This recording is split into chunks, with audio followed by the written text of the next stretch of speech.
Well, we know Chris Heck does love his money. In an alternate universe, we made the final. The comeback will be stronger than the setback, and it absolutely has been. The most important thing is we have some sort of European competition next year. That's the first and last time we'll quote Jumanji Yeah. on the podcast. Hello, everyone, and welcome back to the Second City podcast. I'm Daniel Sketchley. And I'm Callum Byrne. We're delighted to have you back with us. The season may be over for Blues, but it's certainly not for Villa, and we've got loads to talk about on both sides of the camps and from all over the West Midlands in terms of football anyway. So so glad to have you with us. We're definitely not slowing down at all. Cal, how have you been? You keeping well? Yeah, not too bad. Obviously, it was a big weekend for everyone involved in the podcast. Obviously, Villa were playing, Blues were playing, and one of us put their heart on the line, gave it everything, ran a half marathon, and it wasn't me. So I had a lovely weekend with my feet up, painted some pottery on the bank holiday. But Dan, you ran the Birmingham half marathon again, even though you were, as we said last week, you'd just risen from the dead like Jesus Christ himself. Yes, thank you. Yeah. I really enjoyed it actually. Again, yeah, really glad to get around. And I shout out as well to my cousins Luke and James, who also did it, completed it in really good times as well. And yeah, because I've been ill the week before, I was like really glad to just be able to do it, like complete it this year, and really pleased with that. And I also got it under 2 hours again, which I was delighted with, even if I literally got it in by 1 second, 1:59:59. It was very Mission Impossible. It really was. It's because obviously on the app you can like track how you're getting on, and like rounded up with like back as you're coming towards the end, it counts down. Like there's signs that say like 1 kilometer to go, this amount to go, 500 meters to go. And I was like, yeah, I think I'm just gonna get under 2 hours. This is looking good. And obviously I was pretty really knackered. And then I've rounded the last corner and I could see the finish line. And I was like, oh, this is gonna be tight. I've literally got like 10 seconds and I absolutely bombed it. And like in Cars, the Pixar movie, when he's he like sticks his tongue out on the line and like they'll draw. Is pretty much what it felt like. But no, yeah, thank you. Yeah, really good and great crowd and and all that. So yeah, really enjoyed it. It was a great joint effort by the SCP again. It really was. The half marathon. What was it? Our mate Will, you put in the group something like great effort by the Second City podcast team, and then our mate Will put something in about it's the Kobe Bryant. Yeah. And then I can't remember his teammate is, but they got 63 points between them and 62 points for scored by Kobe Bryant or something. That was a fair comparison. Yeah. But yeah, no, cheers. But you had a nice relaxing weekend yourself, you were saying? Yeah, I took the parents around Hyde Park and then caught up, then had an evening of catching up on the F1 and the football. So yeah, nice. A good weekend all around. Very nice. It was a good race as well this weekend as well. It looked like anyway on Sunday night. Even the sprint was good. It was wild. Yeah, blimey, gosh, what's going on in the world? Awesome. Villa are still in action, so we'll get into all that. Obviously, Blues, our season has finished, as I mentioned, but we will look back on the last 2 games of the season that we played, which we haven't talked about yet. Obviously, there was real significance to it still, because we had all sorts of records that we could set. And then we're going to get into a bit of housekeeping. I don't know if there's much housekeeping on your end, Cal, but there has been some big news with Blues this week as well. So we'll get into all that as well. Sound good? Works for me. Awesome. Let's start then with what we're wearing. Bit of a different one this week. And it was a little bit off the cuff. Those watching on YouTube may have noticed a bit of a theme already. But who wants to guess first? Do you want to guess mine first this week, Cal? Because it's a very easy one. Yeah. You say that though. You wore this Inter Milan shirt a couple of weeks ago, and I've forgotten the year of it already. Ago. Yeah. But it's a very nice retro Inter Milan shirt that you bought when we went to Milan. Go and watch just a couple of weeks vlog. Ago. We visited the most. It was a month ago. Yeah, a month ago. We visited the most beautiful stadiums in the world. Yeah. Yes. So go and watch that. Was it the 99 Inter shirt? Close, very close. 97, 98 Inter Milan shirt. Yeah, I won't go massively into it again because obviously, do go back and watch our episode from it was literally a month, 5 weeks ago, something like that. We did an episode because we in a few minutes went to Milan for a weekend.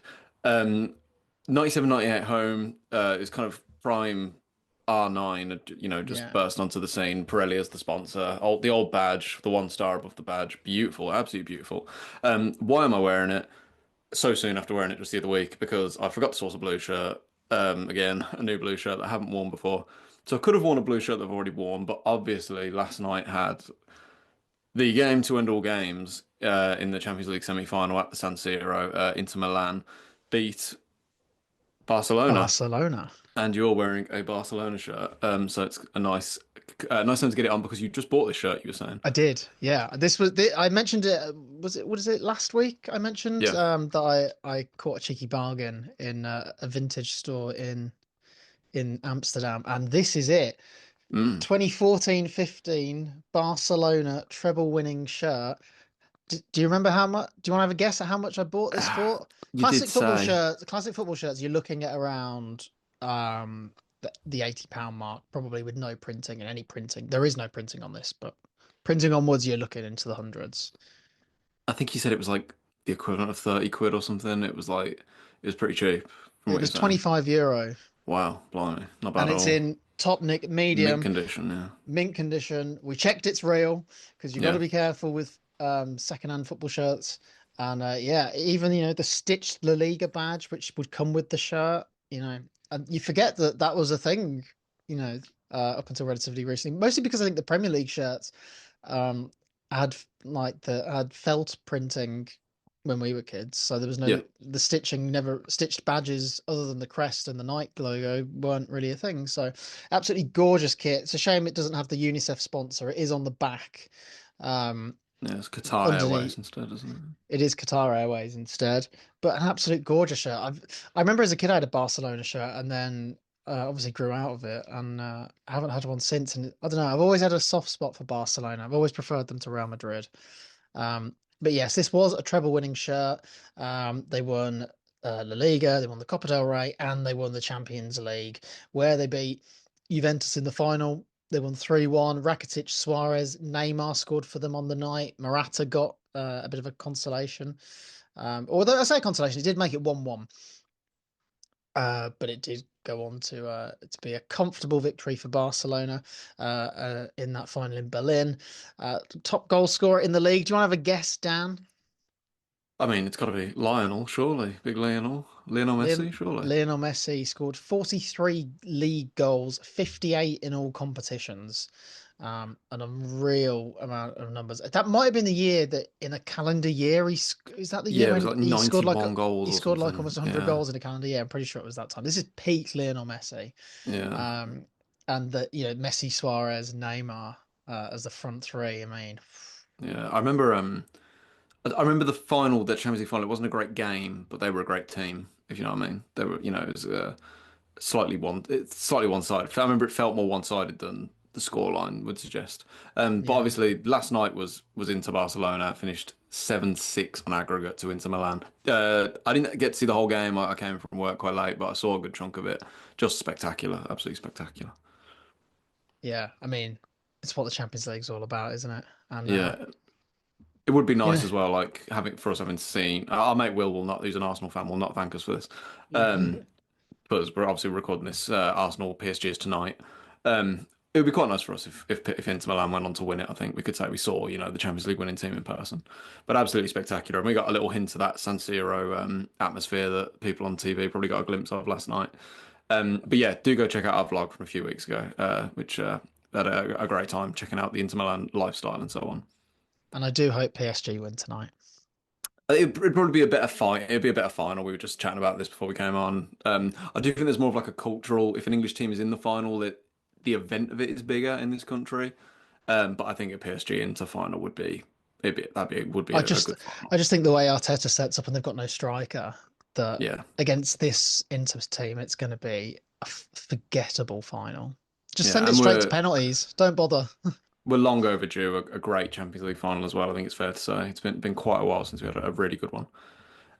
Sweet. That was what we're wearing then. Shall we get into the football then, Cal? Um, how many Villa games have we got to catch up on? Who'd you play at the weekend? One, but I haven't One. got loads to really say about it, so we can kind of get it out the way, really. Yeah, go Because for it. Go for it. so we beat Fulham 1-0 on the lunchtime kickoff. It feels like ages ago now because it kind of was. Um, Sort of comfortable, sort of not. It was very reminiscent of our 1-0 win over Fulham at the end of the 22-23 season, where we looked maybe a little bit tired, but we needed to win, and we got an early goal from a header from a corner at the North Stand and won 1-0. And that was exactly the same thing that happened.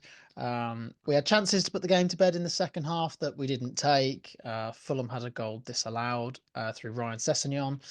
Um, and we were trying to make life a little bit hard for ourselves. Getting a bit sloppy. I remember Ezri Konsa gave the ball away, and Unai Emery went absolutely nuts on the sidelines, um, calling him a son of a bitch over and over and over in Spanish. It's quite funny if you haven't seen the clip. He's going absolutely nuts, just going, "You son of a bitch, you son of a bitch." It's just, it's brilliant. But yeah, we ran out 1-0 winners in the end. It means it's kept us still in the race for Champions League for top five. Obviously, Nottingham Forest dropped points on Monday away at Crystal Palace. Obviously, Crystal Palace couldn't beat them, and Ismaila Sarr did nothing. But what changes? Um, but we're in the hunt. Unfortunately, Liverpool couldn't do us a favour. They decided They're not on to the turn beach, up. aren't they, Yeah, they Liverpool? did. They just did not turn up at Stamford Bridge, which was annoying because it was one that you'd look at and going, okay, because I still think we can catch Chelsea and Forest. Um, Man City and Newcastle are gone, as I think, as far as I'm concerned. The top four is probably not going to happen, but the top five, I think, is still on. Um, Obviously, as I said last week, with Crystal Palace potentially winning the FA Cup, they'll take a Europa League spot away. So, we need to finish sixth, really, at the very least, and I think we're more than capable of doing that. So, but yeah, there's not really a lot to say about the game. It's quite comfortable. It's not one that will live long in the memory, but we got through it. We got 3 points. We've got three huge games to go, and two really tough away games. We've got Bournemouth this weekend.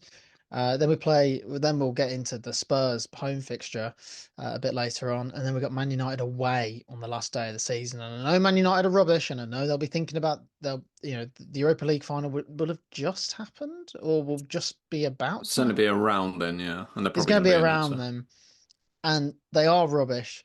But our record away at Man United, against Man United in general, is not good. So, yeah. um, we'll see how it goes. But a good 3 points, and we now look ahead. I mean, we had this discussion briefly the other day, though. We were saying about I know discussion for another day how ridiculous it is how many teams get into the Champions League now. But I was saying if I were in your position, and this is not sour grapes or anything, it would not bother me at all. I don't think. I know there's a financial gulf, but if you ended up in the Oh, Europa League I instead, 100% agree. I 100% agree. And like at the start of the season, I said the most important thing is we have some sort of European competition next year, and it looks highly likely that that's going to be the case, barring something going drastically wrong in the last three games. Like if we lost the three games and Palace won the final, then it's all going to go away. Um, the financial aspect is, and then also is a big thing, and then also that's sort of, you have that little taste of some of those glory the big nights ties, and stuff. the big Yeah, like nights, yeah. yeah, But I agree.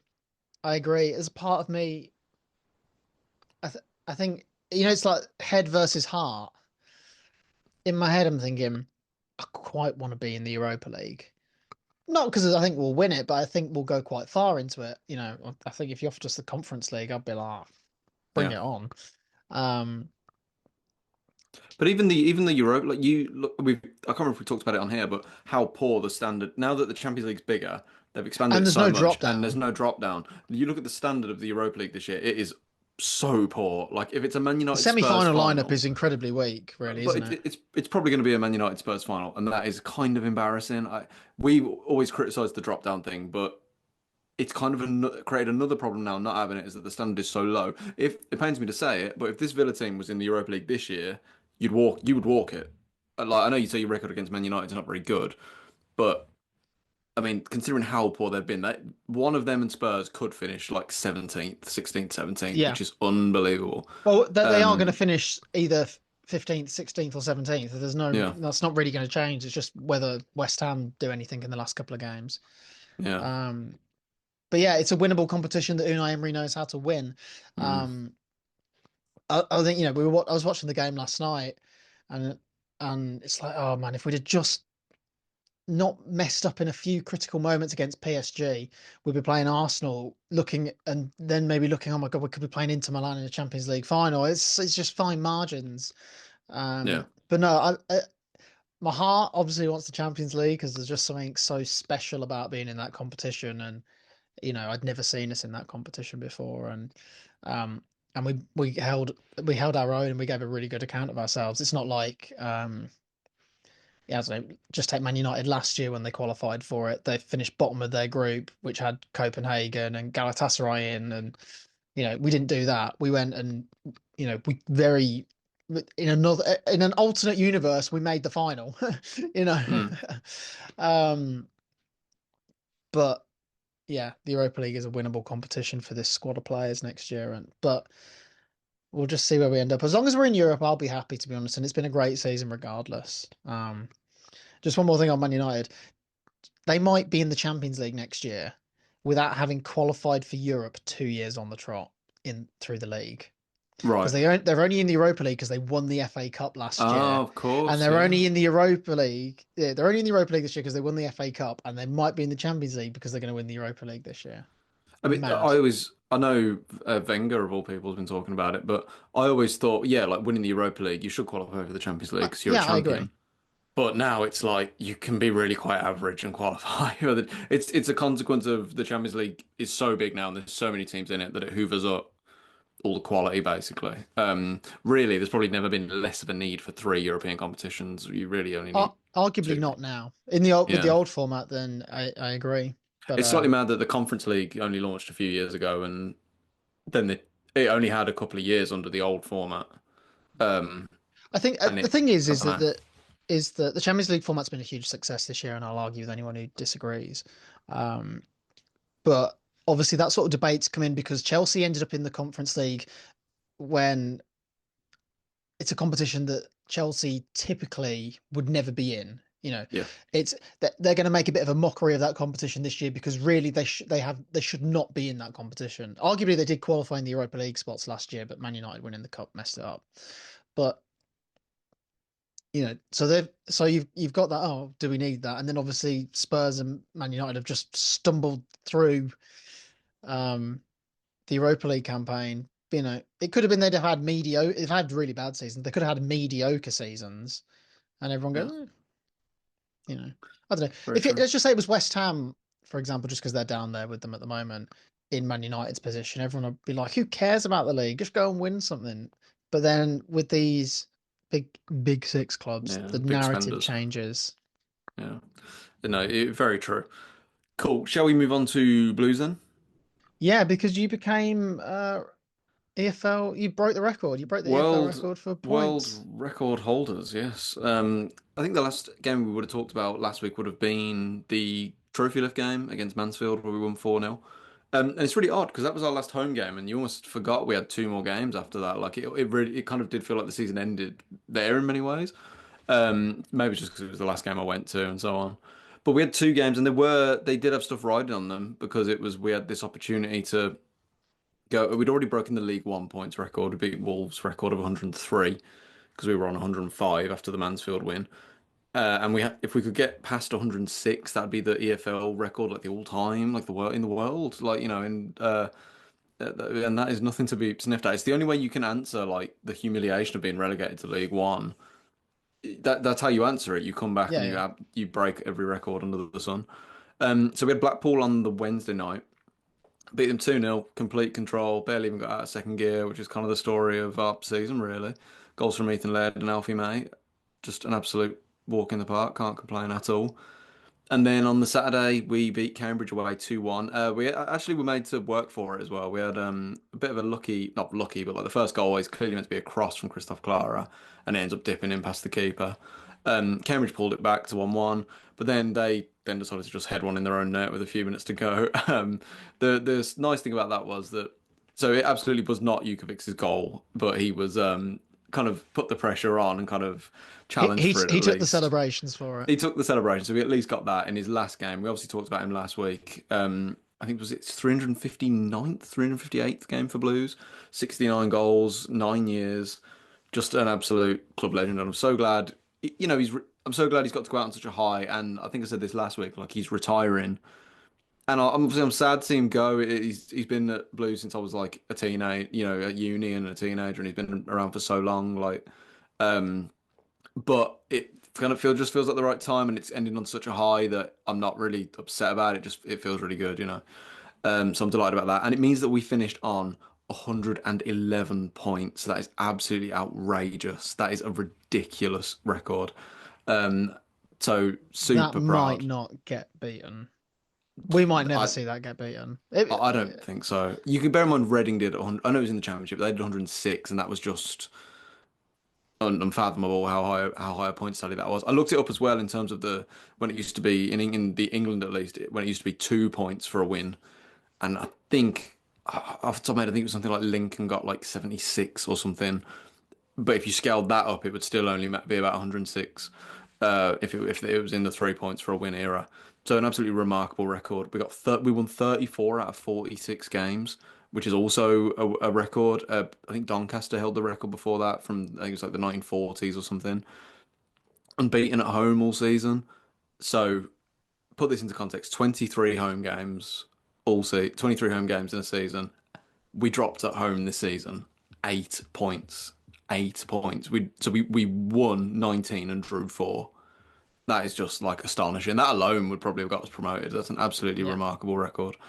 So super proud, really enjoyable season, and we barely even got out of second gear half the time. It's a testament to kind of the energy of it and the persistence of the rebuild. And when we got relegated, the owners said the comeback will be stronger than the setback, and it absolutely has been. So it's kind of mad to think like how like a year to the day almost how down we were about relegation. You go listen to me on this podcast a year ago, how defeatist I was. But it's been great, and we're back, and I'm so excited. And I've already renewed for next season. And brilliant. uh, The price hasn't gone up, I hope. I don't think it has. No, I don't think it has. Or if it has, it's been very minor. And the club, I don't want to. I have nothing to back this up. The club claim so they've launched a waiting list as well for season tickets now, which we've never had before because we've never had the demand for it. The club have said there's a 10,500 season ticket holder waiting list. So like once the renewal period ends, people can. There's 10,000 people waiting to be notified. So that then 10,000 people will probably get one if they need one, if they want one. But that's like a huge increase in demand from a couple of years ago. I know things are much more positive, but that is a massive increase. So almost seems too good to be true. It's the But same it's the same when Villa talk about the 35, 40,000 waiting list, but then there's mm, been no new season tickets really yeah, for 5 years. And you yeah, can't even yeah. join the waiting list now for whatever reason. I was just looking today, Mm, and but yeah, those numbers, those no, those waiting list numbers, they sound great, and oh my God, look how big we are, look at all these fans. It's usually an excuse to put ticket prices up, which is yeah, the and only it downside. it also doesn't mean. I It doesn't think mean that as far as 10,000 I'm people would take one as exactly, well. it doesn't mean they'll buy one. It means they are probably interested in getting one. Or the possibility they want to be notified just in case. But regardless, it is a testament to how much things have improved and the positivity. And it's only a few years ago we were getting to a league game 12,000 probably. For what I don't know. A, who have we had over the years? Zola or Cottrell or a disaster, or Coventry at uh, home in the FA Cup. oh, don't mate, Coventry Country away away in the in FA the Cup. FA Cup. Don't remind me of that, please. That was awful. Josh McEachran's last minute corner, which hit the first man. Don't make me think of it. So yeah, that was Blues, and it's been a great season. We'll do probably in a couple of weeks, or once Villa's season's done, we'll probably do a more thorough end of Season season review. review. I think, like we normally do, where we go through like all the categories and so on. But it's been terrific. I've had a great time. Um, so yeah, that Ready was. for the season to end? Ready for a break? I think so, yeah, and I'm kind of the only thing is like you get your some Saturdays where you're like I don't know what to do myself. Like but yeah, I am and I've always said football like it's a passion, it's something we love, but like a break is good every now and again, even if it's just for a couple of months. That's why I think this Club World Cup thing can just like we don't need football all the time. Like don't get me wrong, I love the World Cup and the Euros are amazing, but it's great that they're every 4 years, so we have a major tournament Yes. every 2 years because then they're still special. You absolutely do. If you had something every summer, I don't understand people that like, they're just like, oh, I need preseason now. Like, no, it's okay to have a break, like refresh, come back excited for it all again. Yeah, the So Club yeah, I World think so. Cup. Oh, Maybe we could do an episode on that and have a yeah, bit of a maybe. rant about it. Could be interesting. Our opinions on some of this because that's what FIFA and all them are trying to do, and they're trying to make it a constant thing. They never want to give us a break from it. Because really, I suppose because last year was a Euros summer. And that started pretty soon after the season, and then once the season's done, the championships and League One starts quite early. But yeah, really, I'm sure in 3, 4 weeks I'll be itching for it all to get going again. Um, but yeah, very exciting. Should we go into some housekeeping? Yeah, man. Have you got much on the Villa end? I got a little bit. I'll start. So, nominations opened today, or when you're listening to this, it's going to be at least yesterday, for your supporters player of the season, for the end of season awards. So, if you want to vote, go and vote. I've cast mine already. I said last week who my vote was going to be for. But I want to talk about the end of season awards dinner, Dan, Oh, because tickets for that got announced the yesterday for us, so 2 days ago, if you're listening on day of release. And oh wow, wow, wow, pricey. wow. Oh, just a bit. So for context, I believe last year it was £120. The year before was maybe around the £150 mark. I think previously it has cost as little as £10. I remember I almost bought a ticket a couple of years ago, the first one with Emery when we qualified for the Conference League, and for whatever reason I thought about it. I thought, "Oh, I can't justify 120 quid, 150 quid, whatever it was." But it looked amazing, and it always looks great. And there's lots of charity auctions for like signed memorabilia. The players are all there. You can get pictures with the players, the manager. You have to get all dolled up and put your tux on and things like that. But it looks like a fun, great night. So they announced this yesterday for this year's one.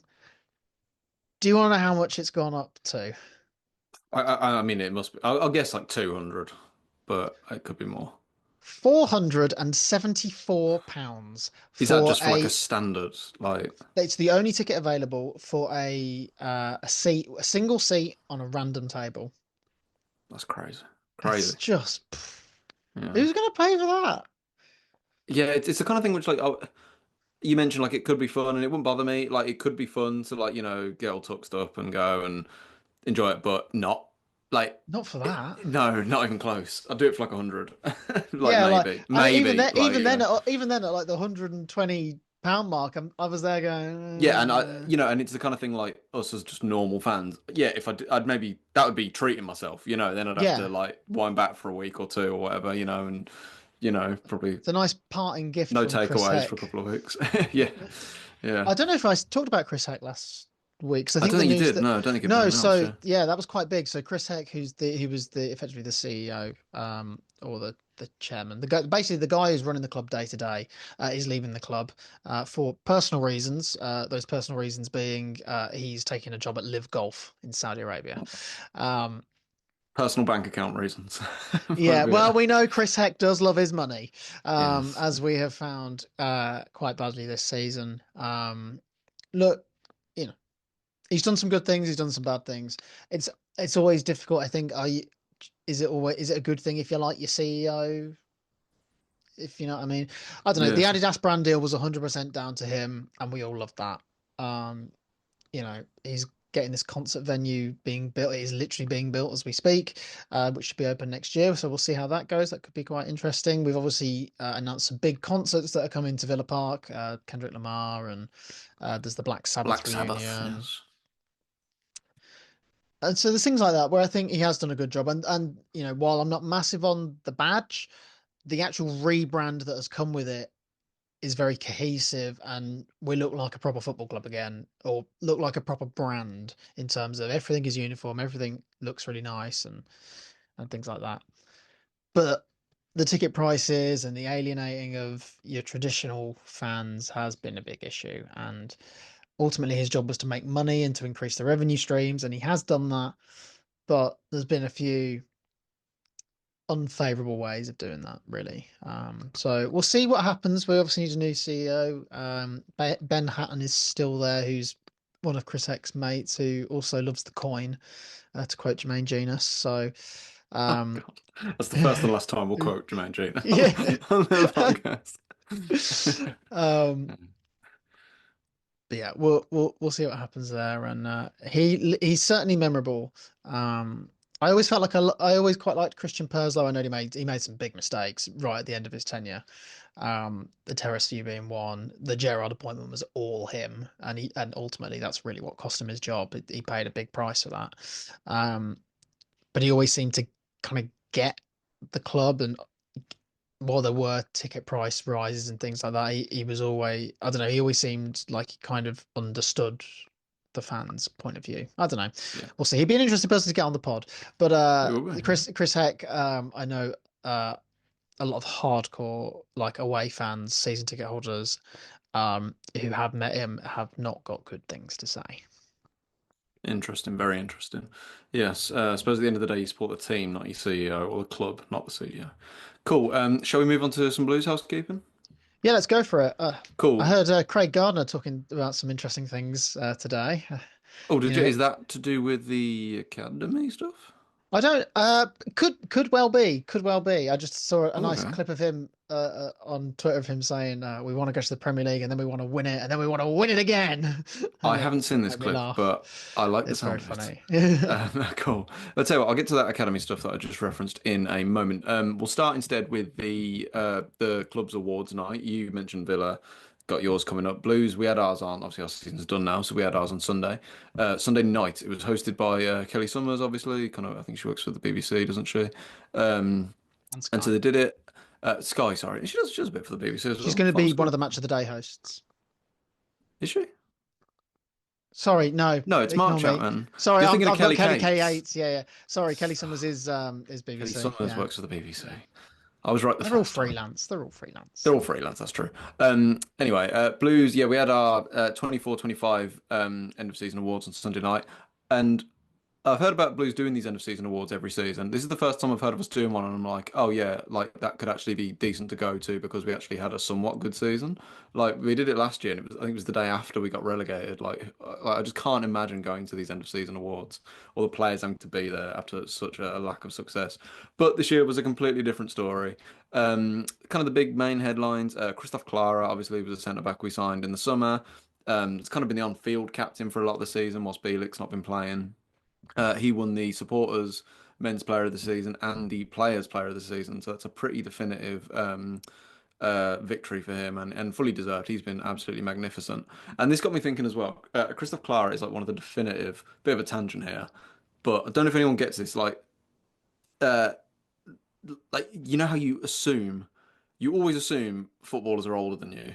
Have you ever read this? Yes. So like Christoph Clara is like 24, and I was like, oh my God, you know what I mean? Well, it's Like like well, he's just Dave to me, he's recording. like a man playing for my team, Yeah. yes, but I'm older than him. It's just the most Yeah. mind-blowing thing. Well, it's like it was Um, Yuri Tielemans' birthday today, and he's 28, and I'm like, what?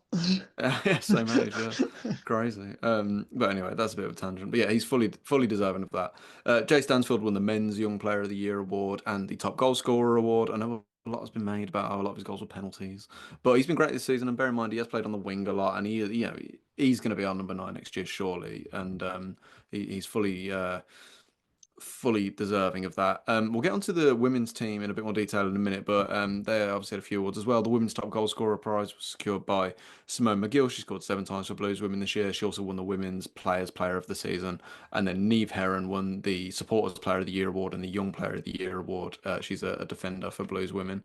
It's all very well deserved. Tamaki Iwata won goal of the year for that amazing goal against Newcastle, obviously. Had a few contenders this year as well for the first time. There was the Keshi Anderson goal I was going to against say there was Huddersfield. some great contenders. Keshi Anderson scored a couple of good Yeah, ones, didn't he? he did. Lyndon Dykes against Lincoln in the cup, and then obviously the Willemson goal. I love that goal against Wickham away. That was a pure strike, lovely.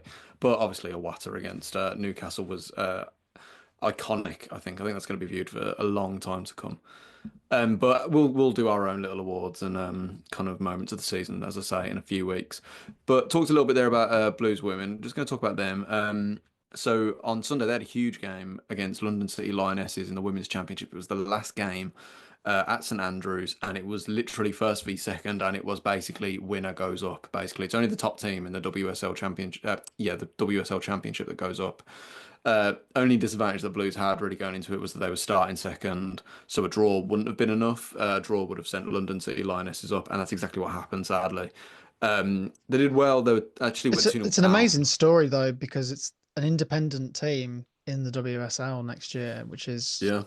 Yeah, they've never London City it's Lionesses is their first time mad. they'll be playing in the Women's Premier League, or the Women's Super League, sorry.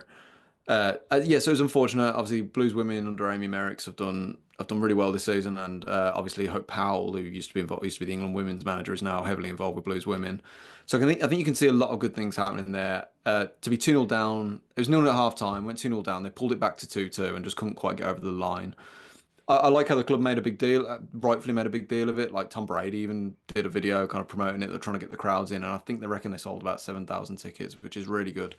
You consider where the Blues women were, obviously, I was going to when say we the were growing rebuild up. job needed there Yes, from the mismanagement was mm, massive. So absolutely. I mean, you hear like obviously when we were growing up, Blues women won the FA Cup like yeah, 2012, was it?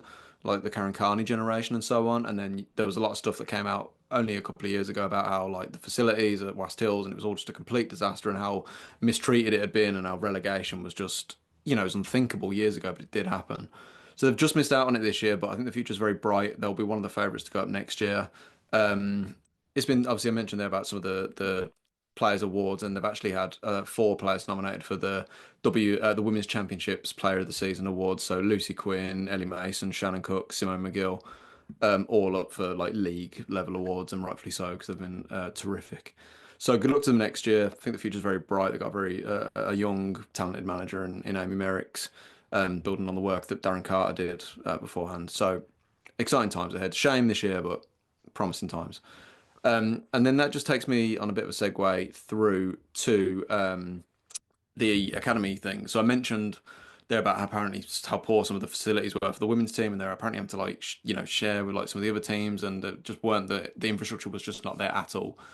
Some really good news this week though, off the pitch, is that Birmingham City Academy has been awarded Category 1 status. So Blues were obviously before on a Category 2 status. Under the previous owners, we went up to a Category 1 status, and it was something that like Dongren and all them really kind of made a big song and dance about. But clearly, the infrastructure wasn't really there thoroughly enough because a couple of years later it got downgraded again. So what does this mean? So the statement on the club website says Birmingham City is delighted to announce that the club's academy has been officially awarded Category 1 status following a thorough audit from the Professional Game Academy Audit Company, the PGA-AAC. After 3 years of being in Category 2, Academy Technical Director Mike Rigg and Academy Manager Louisa Collins have overseen a transformation to ensure that Birmingham's Academy can be recognised as one of the best in terms of facilities, coaching, and opportunity for young players. Then the statement does go on to say that moving up to Category 1 status means the club's academy teams will play against some of the best academy sides in the country in the Elite Games programme, while also being able to attract top talent both regionally and across the UK. And it means that the club's academy players will now have access to full-time education and elite staffing across areas such as sports science, nutrition, and psychology. Then it goes on to mention kind of the heritage of the Blues Academy. Obviously, Jude and Joe Bellingham, Jack Butland, Nathan Redmond, Damari Gray. There's been some real high-quality players come through the Blues Academy. So long term, this is kind of essential, really. I don't know for sure, but I assume any club that has any real ambition must have a Category 1 academy. Because if you're a top club, you need it. And yeah, Blues have such history, obviously bringing through talented young players. So this is great news. It's felt kind of inevitable under Knighthead. It was clearly something they were pushing for, and they've talked about being world class in every aspect, and that has got to start at grassroots. So as far as I'm aware, I think the setup is more at West Hills, but you look at the stuff that they're doing at like West Hills and the Epic Training Centre in Henley and Arden, which I actually passed recently, and even from the outside you can tell it looks just fantastic, and the infrastructure that they're putting in now is so impressive. So great news, delighted to hear it, and it's great that this good news is still coming in after the season's finished. So very exciting stuff, and that's pretty much all I had on Blues this week in a housekeeping sense. I'll just quickly touch on Aston Villa women as well, because we did talk about them briefly a few weeks ago and how the season was going terribly. They were on the brink of relegation to the Women's Championship. And what a turnaround it's been, Dan. Four Mm. wins on the bounce. The new manager, I forget her name. It's Natalia Ario. Um, she's just won Manager of the Month, and it included an absolute thumping. They absolutely battered Arsenal at Villa Park a week or two ago. I watched it on the box, and yeah, a complete turnaround. And all of a sudden, they're if things all line up and fall into place, they could finish fifth potentially at the end of the Wow. season, which shows how the WSL is completely a Yeah. top and The gulf's half. enormous. Yeah. The gulf's massive, but a brilliant turnaround from a side that has really struggled this year, and it looks like it is starting to find its feet again. and so a huge summer coming up because there's about 11 players out of contract in the summer, um, including top goal scorer Rachel Daly. So we'll see what happens there, but it's been a very good end to the season for what will be a disappointing season for Villa women, but it's going to have some sort of happy ending for now anyway. Yeah, they've potentially got a chance to rebuild. It means we have been robbed of some sort of second city derby again next year. Yeah. Again, maybe someday. Sweet. I don't know if you had anything else, Cal. I got a couple of points on some of the other West Midlands clubs because there were some big stories this week as well. Should we touch on that briefly? Yes, there's one big one, isn't there, down in There League was. Two? We'll get to that in a moment. Instead, just very briefly touch on. So this week the Championship playoffs start. Obviously West Brom won't be in it. Obviously we mentioned last week they're looking for a new manager. No real update on that yet since Tony Mowbray left. Coventry though they will be hosting. I think it's Sunderland they've got, haven't they? Because Coventry finished fifth, Sunderland finished fourth. I really fancy Coventry to do it Yeah, in Sunderland this are in bad tie. form. Sunderland are in awful form. I don't know if it's because they've known for so long that not only are they going to get in the playoffs, but they're going to finish fourth. They kind of had nothing to fight for in terms of they were never. I hate when people say it's a dead rubber in terms of where you finish in the playoffs. It does matter if you finish third or fourth. Yes, Your tie's easier. Second leg at home does help. I know it doesn't always, but I do think it's important. Sunderland have known for so long that they were going to finish fourth. They have completely taken their foot off the gas. They've been in awful form, and I don't really buy the theory that they're saving themselves for the playoffs. You want to keep winning and carry that momentum in. you They've need been the in, momentum in the playoffs. Momentum yeah, is everything because that's what that, we had basically. We just carried yeah, momentum into the playoffs. yeah. They've been in dreadful form, and I know Coventry kind of stuttered over the line themselves at the end. They didn't exactly smash their way into the playoffs, but across the season as a whole, you think when Mark Robbins got sacked this season, you think the momentum that they've carried under Frank Lampard.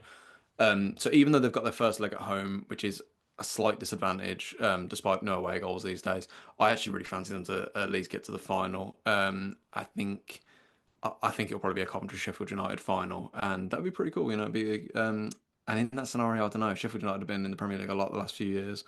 I wonder if it's Yeah, maybe I just guess we'd Coventry's kind of time. want Cov, wouldn't we? But Their arrival, I suppose, is the only thing. yeah. But it would be interesting. It would certainly be interesting. So we'll keep tabs on that, and we'll touch on that very soon. But yeah, the big story was down in League Two. Poor Walsall. It's been coming. We've been talking about this for weeks. Literally, Matt Sadler, obviously former Blues defender, big man is the manager of Walsall, and they've been in the top. They were top for ages, weren't they? They Top they were all season. four. They were top and 14 points clear of fourth with a game in hand at one stage. Yeah, and so bear in mind in League One, it's the top three that, or sorry, League Two, it's the top three that go straight up. Yeah, So yeah, fourth to seventh go in the playoffs, and they were so far ahead of everyone, yeah. and they have just had an awful second half of the season. They Well, hadn't won. they lost their top goal scorer in January. He went West Brom. I forget his name, but West Brom recalled him to stick him in the under 23s, Yeah, and it's just completely disintegrated their season. yeah. They've And so just they fallen were apart. their last win before this weekend just gone was on February 22nd, so over 2 months since they'd last won a game. But they were somehow still third in the league, clinging on for dear life. And it looked for all the world like they were somehow going to still get Gonna do promoted. it, yeah. So they were they playing Crew, were they? I think they were away at Crew and they were winning 1-0 from my memory. So they were winning and Bradford were in fourth and Bradford were drawing at home 0-0 against Fleetwood. And Bradford's mad to me because Bradford have a big stadium and it's a pretty big Yeah, they're a city. big club and They they've played in are, the Premier and League. They were in the cup final 10, 12 years ago. yeah, they got to the League Cup final, didn't they? Yeah, against Swansea. We won't talk about that. Yeah, another day. Um, Yeah, so I was in work Saturday morning and I was really tired after work and I just had to go for a nap and I had to run the next day, so just gonna go to bed for a bit.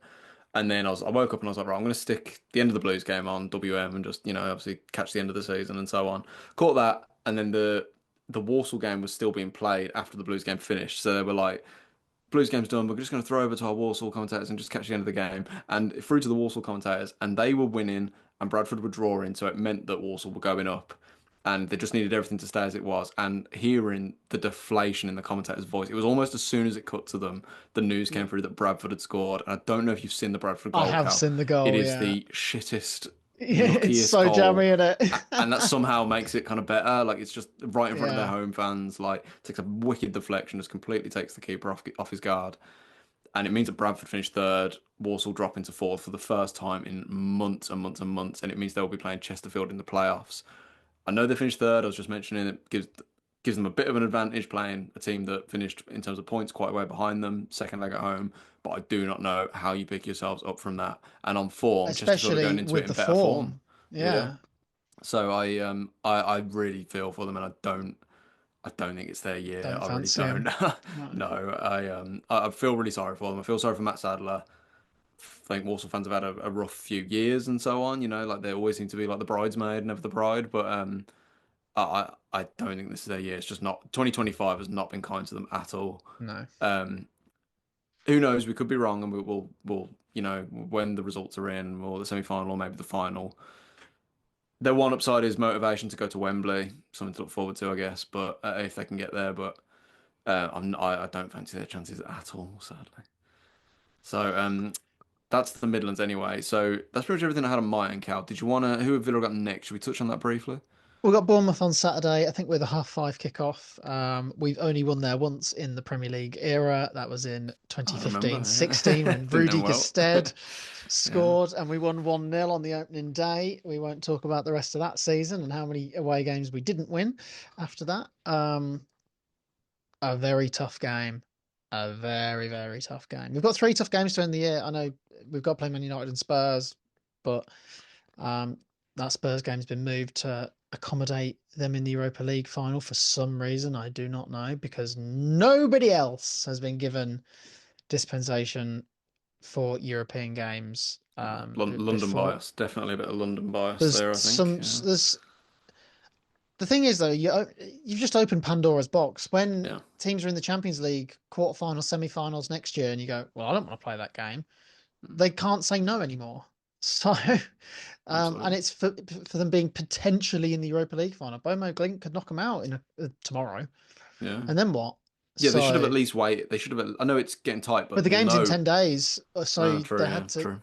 they had to make a decision. Ultimately, if Spurs were, Spurs aren't even fighting for anything in the league. They can just play their under 23s. I remember Liverpool had to play their under 23s when Oh, they they're in were the at the Club Club World World Cup. Cup. Yeah. We had to play the under 23s when our team had COVID in the FA Cup. So Yeah. yeah, not great really. And as a diehard Bomo Glint fan, Glint fan. yeah, I hope we knock them out. Yeah, I can imagine. But yeah, But yeah, that's about it, really, isn't it? that is just about it. So I think we'll wrap it up there. Thank you so much for joining us again this week. It's been a good episode, and we'll be back next week. Obviously, still kind of news coming out with Blues and so on. So we'll touch on all that. We'll touch on the playoffs briefly, and on Villa's continued running towards the end of the Premier League season. So until next time, Cal, keep right on and shit on the Villa. See you next week, Dan, and up the Villa.